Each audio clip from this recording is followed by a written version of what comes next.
Good day, everyone. I'm Motunrayo Akinola, and I would like to welcome everyone to another transformation series of Potter's Court, where I'll be sharing one or two things about my encounter with God, the journey, how I got it right, and all that. I was born in a Christian home. My parents were key ministers in church and later became pastors, full pastors, and all that. Year 2000. I should be about 16 or 17 years old then. It was in one of our parishes in Ibadan after a service, and I was led to give my life to Christ. And since then, it has been awesome. God has been helping me. But the issue was, being in a relationship, a love relationship. I felt that, is the norms. Being in university, you feel that, you should be in a relationship and all that. I started with a relationship my early year in the university, in fact, from the very first year. And I remember my mom telling me then that, don't waste your love. And that was what she had audibly. But I felt that, this was good for me. In fact, the guy was also a fellowship president. I felt that, that was even good. I was chaste. Nothing of touching, kissing, or whatsoever. And what really shook me was our last year in the university. Everything just crumbled. It really affected me till my year of service when I was serving in Lagos. And my plan then, or we were planning that immediately after school, we serve, go for our masters, and then get married and all that. But all those did not happen, of course. And then I was like, this was my plan. And I remember a friend, she was asking me when am I going to get married, and I told her the year. So while serving, I was like, this year is coming by, how will I achieve this plan? I wasn't getting things right. I was actually trying to help God by getting into relationship 2 months, 3 months, and I just sensed that, this is not for me. I will opt out. Into another one, I will opt out. Trying to, assess in myself to see that, this is not best for me. By the end of 2 years, I've realized that I've dated about 6 or 7 guys, just trying to help God. And in the process of, let me call it try and error, a mess happened. I got pregnant, and it wasn't funny, but I thank God for grace in the process of trying to do away with it. I actually lost my life. Like, I saw myself out of my body, trying to transcend away. But I was just crying, mercy, mercy. And as God will have it, I came back. And in fact, the ladies in the room there with me, I was, I felt so ashamed.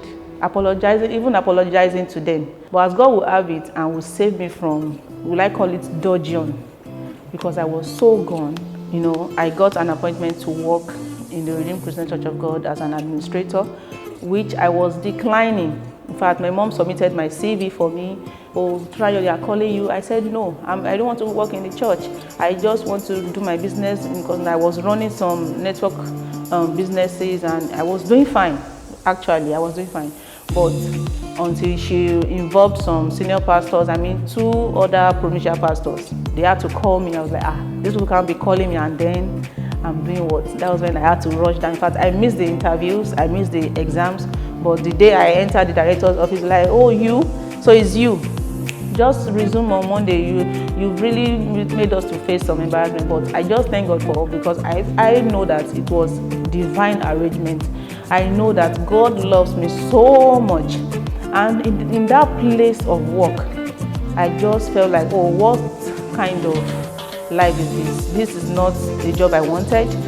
In fact, I was not even placed in the application I wrote, which was for an administrator. I was placed in the front desk as a receptionist. I was like a homie, a graduate receptionist. God. So in fact, I remember that I cried. 4 of us were interviewed for the reception, orientation, how to address people and all that. But I started the exercise, and my first week, my boss told me, Motunrayo, we love how you do it. Just remain there. I was like, no, I can't be a receptionist. He was like, so he was trying to encourage me. Let me just cut the story short. That was where I met my husband, Pastor Akinola. He came in, he was actually wearing my my best color, blue and pink. That was my best color. So oh, sir, I love your color. And that was how he got my number. In fact, I don't give people my number, but I don't know how, he got my number. We started talking, and in the space of 6 months, we met in July, and in December we were married. It was the same job where I was saying no to. It's the same relationship I was thinking that I can help myself and get a good man for myself.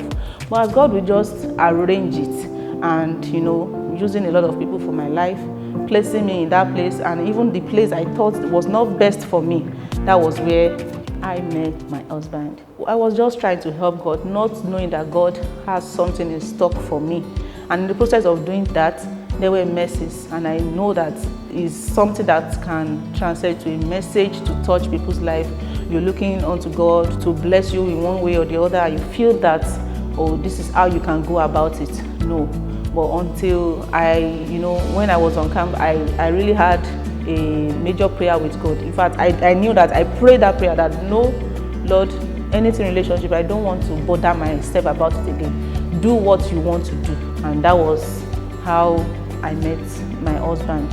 And I thank God that today we are happily married with 4 children, and God has been blessing us, He has been expanding us, and I know that His joy has never departed from us. And I pray that as you decide today to surrender all to God, not just to help Him, not just to patch the journey by the way, is the genuine blessing, the real thing. God will definitely give it to you. And I pray God will bless you in Jesus' name.